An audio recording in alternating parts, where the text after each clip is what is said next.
Urbanização. O que é isso, cara? Bom, antes da gente entrar especificamente na experiência que você teve, que é muito rica, foi muito divulgada, inclusive pelas conquistas, né, da revitalização do Vale do Sereno. O que é a reurbanização? Então, interessante.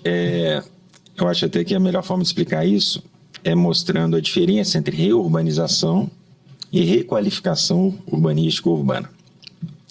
A reurbanização está mais ligada ao aspecto físico e estrutural de um local ou de um loteamento, ou seja, arruamento, infraestrutura de água, de esgoto, redes elétricas, etc. Mas a infraestrutura mesmo, né? Nas obras de infraestrutura. Mas a parte mais física, né? Ou seja, você pega um lugar que às vezes não está legal e dá aquele tapa com as ruas, com iluminação elétrica, com a iluminação, com drenagem, enfim. Não está calçado, eu vou calçar. Isso. Não tem iluminação adequada, eu vou colocar iluminação. Exatamente. Então, esse... como é que é? Uma reforma no carro. Tipo isso. Né? Então, você pega uma área que não está legal e melhora aquela área no aspecto mais físico.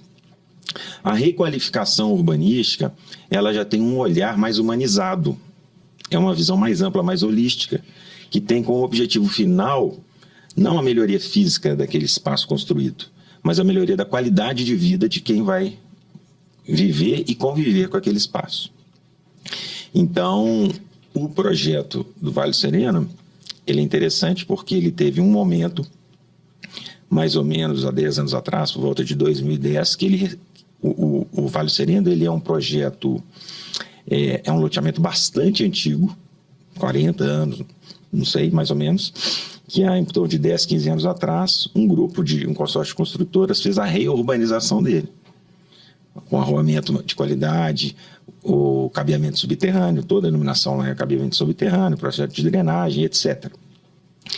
E, recentemente, o projeto que nós vamos falar dele, a gente trouxe essa proposta de fazer um projeto de requalificação urbanística, trazendo aí sim os conceitos do novo urbanismo, de bairro planejado, de urbanismo sustentável para esse bairro. Então, eu diria que foi 2 momentos do bairro, a gente está nesse segundo momento, que é o da requalificação urbanística. E, André, como é que você... Assim, não está nem no nosso script essa pergunta, tá vendo? A gente estava discutindo de perguntas e respostas aqui. Mas como é que se avalia, você como profissional dessa área, como é que se avalia quais são as requalificações necessárias? Assim, é uma análise feita com o público? Como é que vem esse sentimento do que é necessário? Esse sentimento que é necessário vem a gente olhando as cidades que a gente gosta. O que elas têm? Basicamente é isso, né? Praças, espaços verdes, parques, calçadas bem desenhadas, pessoas caminhando na rua. Passeios que permitam isso, né? Isso, gente na rua, olhos na rua, sensação de segurança. Né? Então, e tudo isso tem técnicas para a gente criar isso.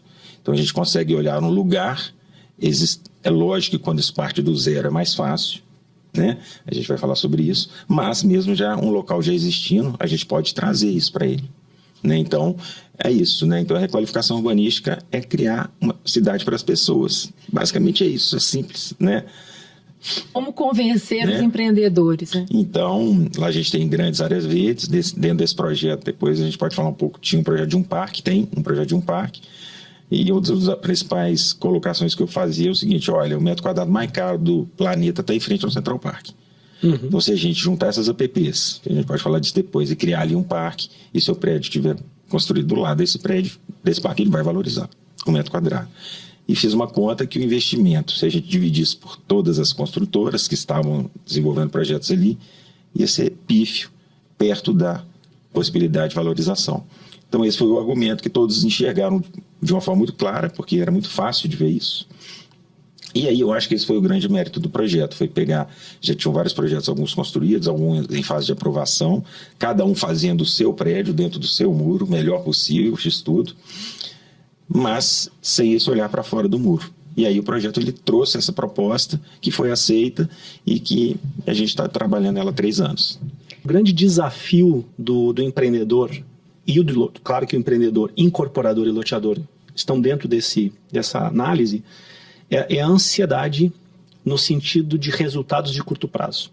E que são muito difíceis de você demonstrar.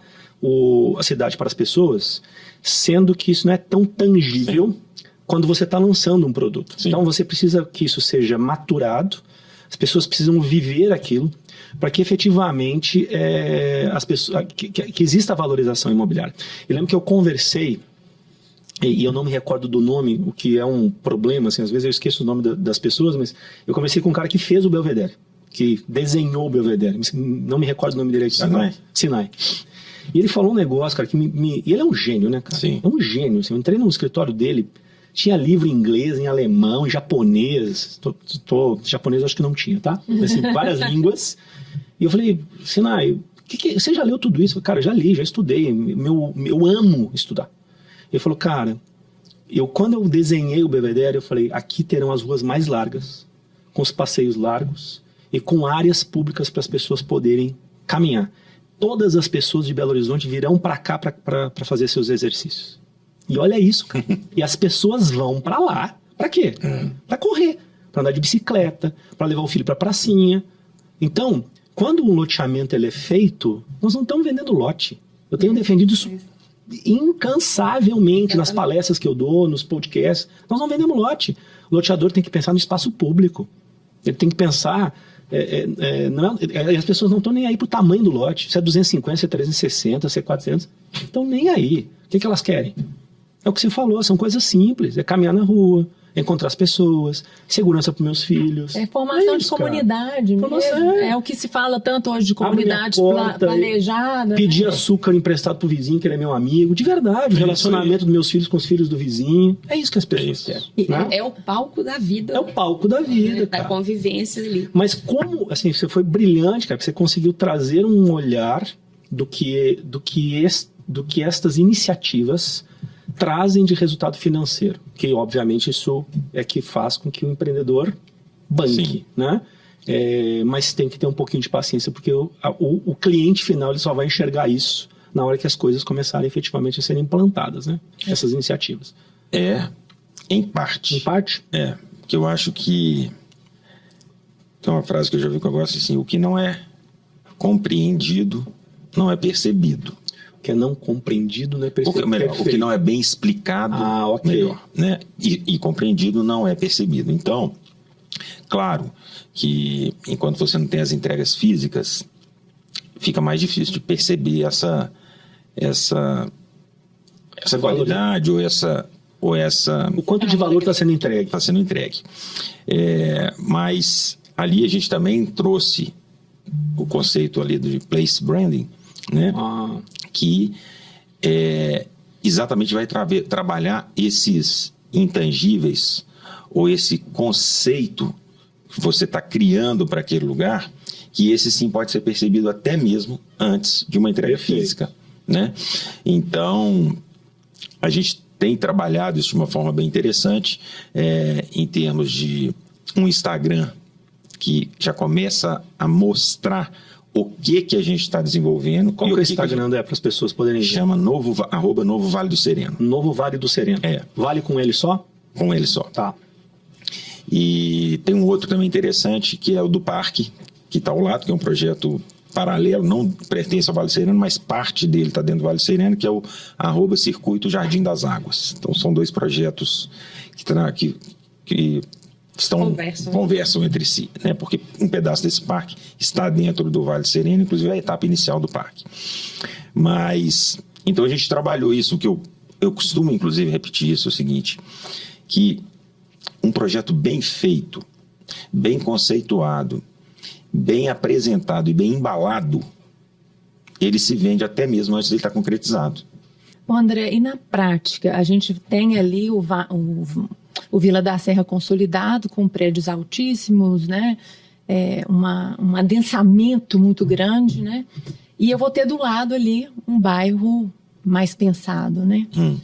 Que diferença que na prática ali eu vou ver? Assim, só para quem está ouvindo perceber quais são as intervenções que você propôs, né? Tá. Eu acho que no Instagram vai poder ver um pouco mais do projeto e tal, mas para a gente que está falando aqui, eu estou lá no Vila da Serra, super adensado, super verticalizado, né? Sem grandes espaços públicos, e eu estou exatamente do lado com o novo Vale do Sereno. Qual que é a diferença? O que eu vou ver? O que é tangível ali, além desse conceito que a gente está falando, que é um ganho enorme para essa comunidade? Mas o que é tangível? O que vai ser visto ali de diferente? Eu acho que algumas coisas, né? Uma das, sem dúvida, que será muito expressivo, vai ser a preservação dessas áreas verdes, né?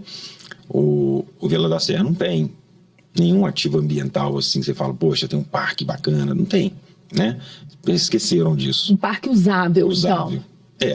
Primeiro, um parque usável, e vamos falar, só dentro do Vale do Sereno vão ser mais de 50 mil metros quadrados de APP. Né? A Praça da Liberdade tem 20 mil metros quadrados. Né? Então, que legal. Né? Então, lógico que é diferente, não é uma praça, essas são APPs, a intervenção é de baixo impacto, mas são trilhas, bancos, só aí a gente já tem isso. Dentro do bairro a gente tem uma APP que vai ter um biolago com uma nascente. Né? Então, olha como é que isso já começa a ser completamente diferente do bairro vizinho. O que é um biolago?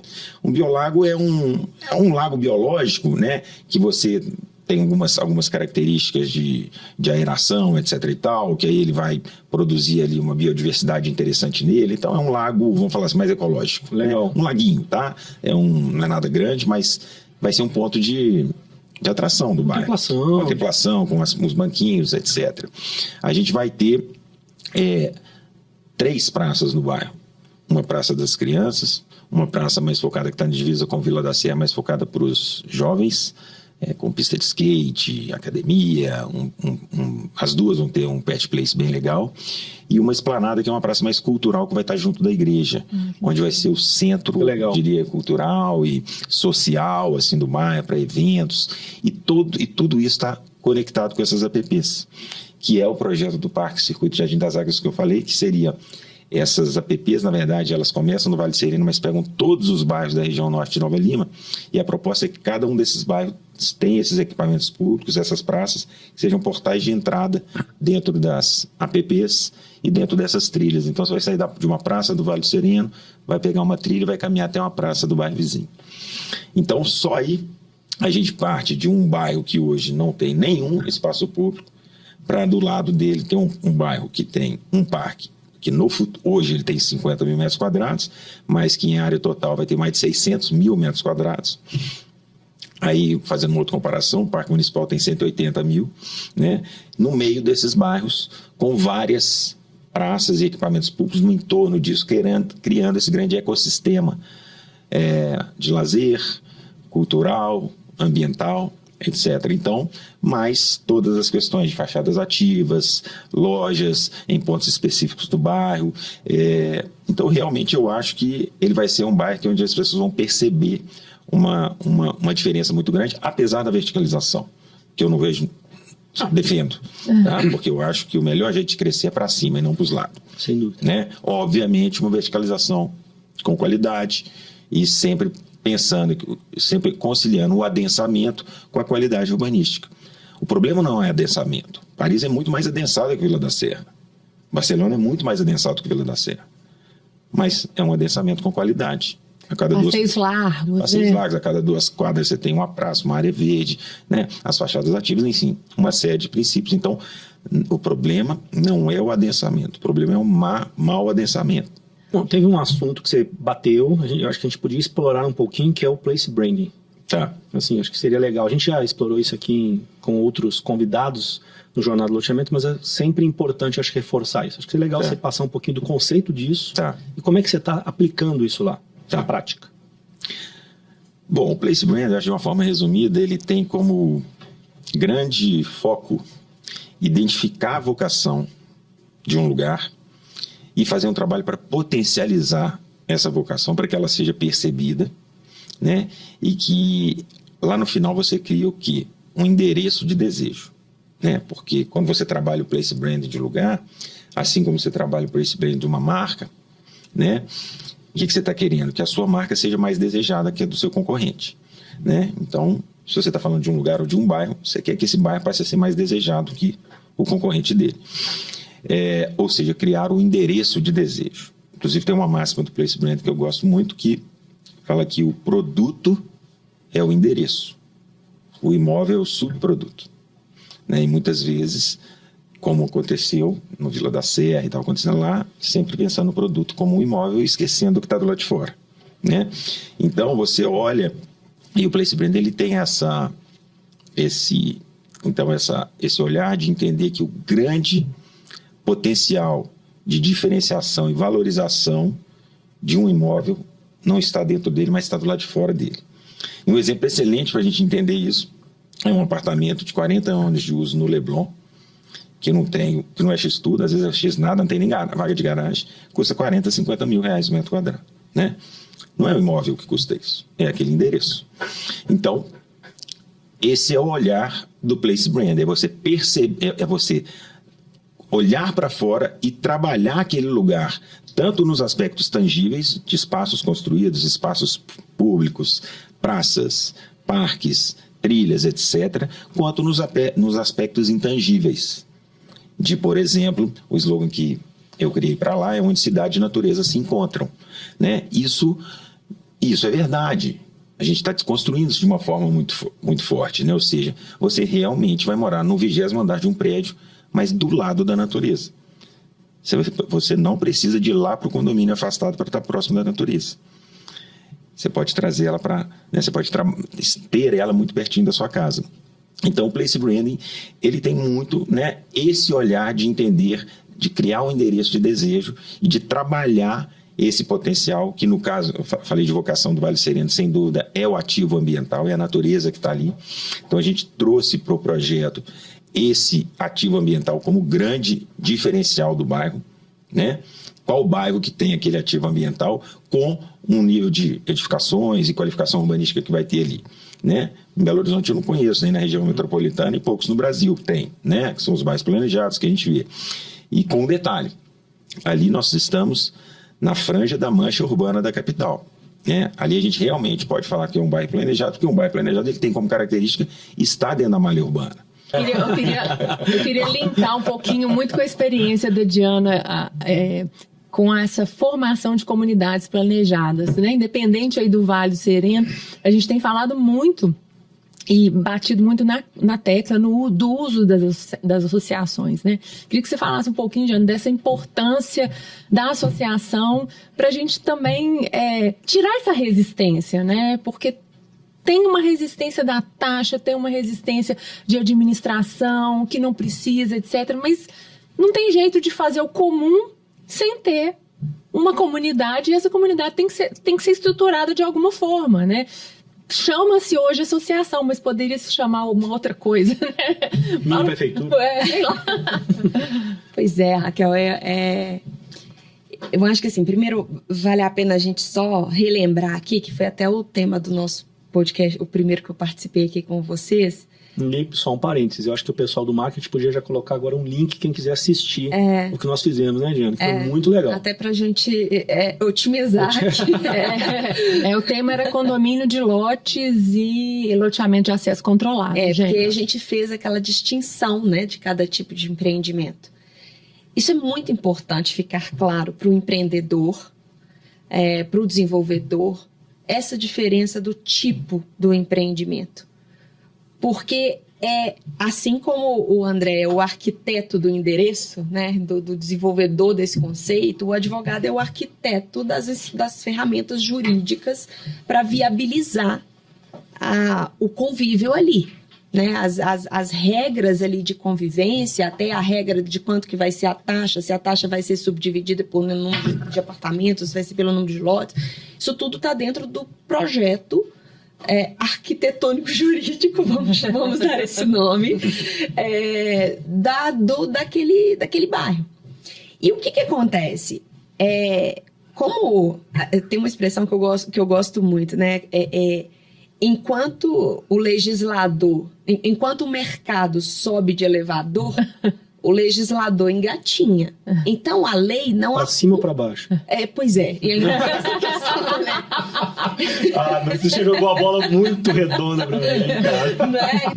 Na prática, quem vai construir isso? Só para a gente entender qual que foi o manejo que vocês fizeram, vamos falar assim, financeiro para isso ocorrer. Porque, porque eu acredito que nós estamos falando da taxa de associação para manutenção disso, né? Isso. Mas tem uma revitalização de edificações ali, né? Vamos falar assim, Sim. que precisa ser feito. Sim. Né? Como é que isso foi estruturado? Tá. Legal. Todo o investimento, ele não é... Na verdade, ele é feito via associação, mas via um recurso que não vem dos associados. Tá. É um recurso que veio dos incorporadores. Essa é a primeira coisa. Então, é esse recurso que viabilizou... Esse consórcio que viabilizou toda a minha contratação e tudo que está sendo feito, o Instagram, assessoria de imprensa, enfim, tudo que está sendo feito até então para desenvolver todos esses projetos, para realizar, por exemplo, esse primeiro equipamento entregue, etc. e tal. Mas acho que outra mérito interessante do projeto é que o seguinte, eu comentei que o Vila da Serra, apesar de ser um bairro rico, que teve algumas dezenas de bilhões de VGV e não tem nenhum equipamento público, teve uma falha aí. Porque o empreendimento, ele normalmente o município pede uma contrapartida financeira pelo impacto daquele empreendimento, para que aquela contrapartida possa ser investida em melhorias no município. Agora, por que será que no Vila da Serra não teve, com aquele tanto de dinheiro que teve lá, não teve esse investimento? Na minha visão, porque não tinha projeto. E se você não tem projeto, você não tem nada. Então, o que a gente fez no Vale do Sereno? Hoje a gente tem algumas dezenas de milhões de projeto para ser executado, né? As 3 praças, não sei, dezenas de milhões, assim, mas tem uma boa grana aí para conseguir viabilizar isso. E como que a gente vai viabilizar isso? Qual que é o desenho? Com a contrapartida dos empreendimentos que vão ser feitos lá.